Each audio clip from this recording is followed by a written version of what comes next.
पति पत्नी की लड़ाई सत्य घटना। मेरे पति के साथ मेरा कोल्ड वॉर चल रहा था। पूछिए क्यों। 2 महीने पहले मेरे ससुर की मृत्यु हृदयघात से हो गई थी। वे गांव के सरकारी स्कूल में गणित के शिक्षक थे। वहीं गांव में ही उन्होंने 2 मंजिला घर बनाया था और आराम से रहते थे। उनके 2 बेटे हैं। मेरे पति विजय बड़े बेटे हैं। हम हैदराबाद में रहते हैं। हमारी 2 बेटियां हैं, रंजना और शैलजा। दोनों ही हाई स्कूल में पढ़ती है। मेरे पति बैंक में काम करते हैं। मेरा देवर संजय पुणे में चार्टर्ड अकाउंट है। उनकी पत्नी प्रभा सॉफ्टवेयर इंजीनियर है। उनका एक ही बेटा है जो अभी छोटी कक्षा में पढ़ता है। यह है मेरा परिवार। अब बात यहीं पर पूरी नहीं हो जाती है। मैंने आप लोगों को यह बताया था कि मेरे पति मुझसे नाराज है। ससुर जी की मृत्यु के बाद वे सासू माँ को हमारे पास रखना चाहते थे। जब मेरे पति माँ से कह रहे थे कि माँ मेरे साथ चलो, मेरा दिल धक से रह गया। मैं नहीं चाहती थी कि वे मेरे घर में आकर मुझ पर राज करे। उसी समय सासू माँ ने कहा कि यहाँ मुझे सब जानते हैं। तुम्हारे पिताजी का अच्छा नाम है तो जरूरत पर सब मदद कर देंगे। इसीलिए मैं कुछ दिन यहीं रह जाऊंगी। तुम्हारे पास फिर कभी आ जाऊंगी। यह सुनकर मुझे मेरी सासू माँ पर प्यार आ गया था। मैंने सोचा चलो उन्होंने खुद आने से साफ मना कर दिया है। हम सब वापस आ गए थे। अभी मैं सुकून की सांस भी नहीं ली थी कि गांव से खबर आई कि माँ थोड़ी सी बीमार है। बस उस दिन से इन्होंने रट लगा रखी कि माँ को घर ले आएंगे। मैं सासू माँ को यहाँ लाने के खिलाफ थी। मैं कहती कि घर छोटा है, उन्हें कहाँ रखूंगी।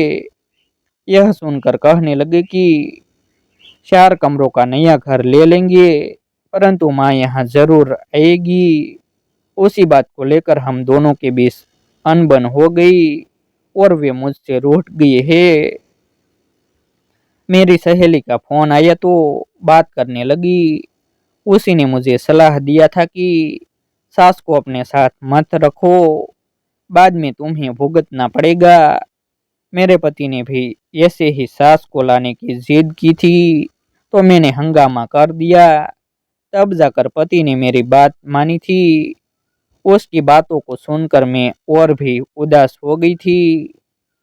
सोचा बाद में इसके बारे में सोचती हूँ। अभी अपनी उदासी को दूर करने के लिए शॉपिंग के लिए निकल जाती हूँ। मैं ऐसी हूँ कि शॉपिंग के लिए भी किसी को नहीं लेकर जाती हूँ। मुझे अकेले सुकून से घूमना पसंद है। मैं तैयार होकर निकलने वाली ही थी कि पति देव का फोन आया। सोचा कि अभी मुझ पर मेहरबान क्यों हो रहे हैं। कहीं ऐसा तो नहीं कि अपनी माँ को लाख कर रहे हो। ये भगवान अब मैं क्या करूँ। फोन उठाऊँ तो मालूम नहीं कौन सी खबर सुनने को मिलेगी। ना उठाऊँ तो उनका मुंह और फूल जाएगा। जो होगा देखा जाएगा। यह सोचकर फोन उठाकर हेलो कहा। वहां से पतिदेव ने कहा कि देखो सालू, मेरे ख्याल से तुम शॉपिंग को जाने वाली हो। पैसे तुम्हारे पर्स में रख दिए हैं और बीच में रोड वाइडिंग की वजह से ट्रैफिक का रास्ता बदल गया है। इसलिए मैं ड्राइवर को भेज रहा हूँ। तुम कैब में मत जाना। उनकी बातें सुनते ही मुझे उन पर प्यार आ गया था। एक बार को लगा कि उनकी बात मान लूं क्या, परंतु दिल ने कहा अरे ऐसी भूल मत करना। मैंने भी ठीक है थैंक यू कहते हुए फोन रख दिया। मैं तैयार हुई भी कि नहीं। ड्राइवर रतनलाल ने बाहर से आवाज दी। जल्दी से मैंने डोर लॉक किया। आकर कार में बैठ गई। मैं 2-3 दुकानों में घूमी और आगे थोड़ी दूर हम पहुंची थे कि हमारी कार खराब हो गई थी। रामलाल ने उसे ठीक करने की कोशिश की थी, परंतु उससे नहीं हो पाया था। तो वह मेरे पास आकर कहने लगा कि मैम साहब, मैं मैकेनिक को बुलाकर ठीक करवाता हूँ। आप बुरा न माने तो मेरा घर पास ही है, आप चलकर थोड़ी देर बैठ जाइए। मेरा मूड शॉपिंग करने का नहीं था, इसीलिए सोचा चलो एक बार घूम आती हूँ। इसी बहाने इन लोगों के घर कैसे होते हैं देख लूंगी। मैंने हामी भरी और उसके साथ उसके घर की तरफ चल पड़ी। उनका घर छोटा सा था। घर के सामने एक छोटा सा बरामदा था, जहाँ एक बुजुर्ग आदमी बैठकर पेपर पढ़ रहे थे। उसी समय रामलाल की पत्नी अंदर से आई और मुझे अपने साथ अंदर ले गई। मैंने देखा अंदर एक छोटा सा कमरा है, वहीं एक कोने में रसोई का सामान रखा हुआ था। शायद वह रसोई के कोने में पलंग है। पलंग के पास एक बुजुर्ग महिला चुपचाप बैठी हुई थी और पलंग पर तीन लड़कियां बैठकर पढ़ रही थी। मेरे लिए एक कुर्सी लाकर रामलाल ने मेरे लिए लाकर रखा और कहा, मैम साहब बैठिए, मैं अभी आता हूँ।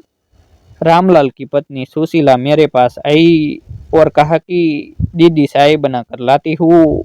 मैंने मना किया तो कहा कि दीदी मैं बहुत अच्छी चाय बनाती हूँ, मना मत कीजिए।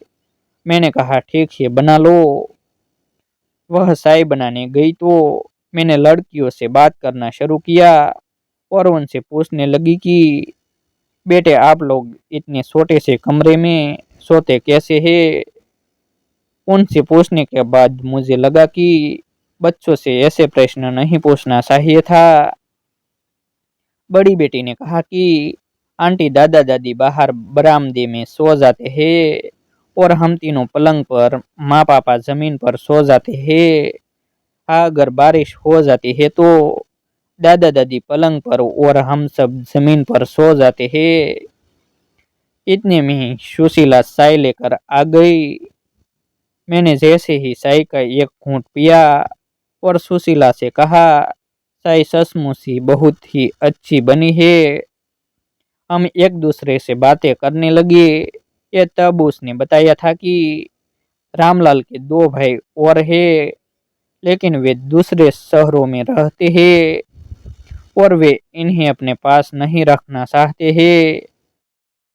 लेकिन दीदी अपने ही अपनों के काम नहीं आए तो क्या फायदा है। कहिए कल को हमारी तो तीन है, हमें भी किसी के सहारे की जरूरत पड़ेगी ही ना। मैंने तो इनसे कह दिया है कि माँ पापा हमारे साथ ही रहेंगे। हमारा घर छोटा है तो क्या हुआ, दिल तो बड़ा है ना। मैंने पूछा कि सास बातें नहीं कहती है। उसने हंसते हुए कहा कि जब मैं शादी करके आई थी तब सासू माँ दूसरों के घरों में काम करती थी। मैंने जैसे ही काम करना शुरू किया तो वे घर पर रहकर मेरे बच्चों को संभाल लेती है। हाँ, कभी कभी बहुत गुस्सा होती है, हम सबको बातें सुनाती है, परंतु हम सब उनकी बातें दिल से नहीं लगाते हैं। देखिए ना दीदी, जहाँ डांट होती है वहाँ अपनापन होता है। मैं अभी कुछ कहता रामलाल आ गया कि चलिए मैम साहब गाड़ी ठीक हो गई है। मैं सीधे घर चली गई। दिल में हलचल चल रही थी। बार बार सुशीला के कहे हुए शब्द कानों में गूंज रहे थे कि अपने ही तो अपनों के काम आते हैं ना। शाम को पति घर पहुंचे तो मैं चाय का प्याला लेकर उनके पास गई और कहा, कल हम माँ को लेने चलते हैं। यह सुनते ही मेरे पति आश्चर्य से मुझे देखने लगे और कहा, सस। मैंने जैसे ही हाँ में अपना सर हिलाया तो मेरा नाराज पति अपनी नाराजगी को भूलकर मुझे थैंक यू कहते हुए गले लगा लिया और मुझे अपने निर्णय पर गर्व हुआ। ऐसे ही नए नए प्रेरणादायक वीडियो देखने के लिए हमारे यूट्यूब चैनल सब्सक्राइब करें, वीडियो को लाइक करें और अपने मित्रों के साथ शेयर करें। फिर मिलते हैं एक नई स्टोरी के साथ।